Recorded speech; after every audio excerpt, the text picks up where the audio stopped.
बीडचे सरपंच संतोष देशमुख यांच्या हत्या प्रकरणात केज न्यायालयात उद्या पहिली सुनावणी होणार आहे। आपली न्यायाची मागणी असून आरोपींना फासावर नेण्यापर्यंत आपण थांबणार नाही याची सुरुवात उद्यापासून होईल असा विश्वास संतोष देशमुखांचे बंधू धनंजय देशमुख यांनी व्यक्त केला।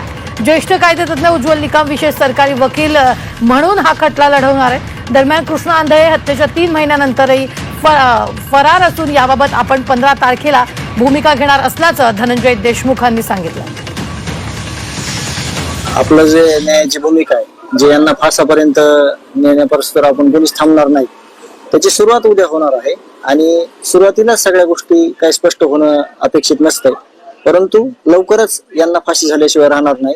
उद्याचा जो दिवस आहे सुनावणीचा, तो संध्याकाळी वकील साहेब येणार आहेत का नाही याच्या संदर्भात पण आपल्याला माहिती भेटेल। आणि उद्या ज्यावेळेस प्रत्यक्षदर्शी सगळ्या गोष्टी होतील त्याच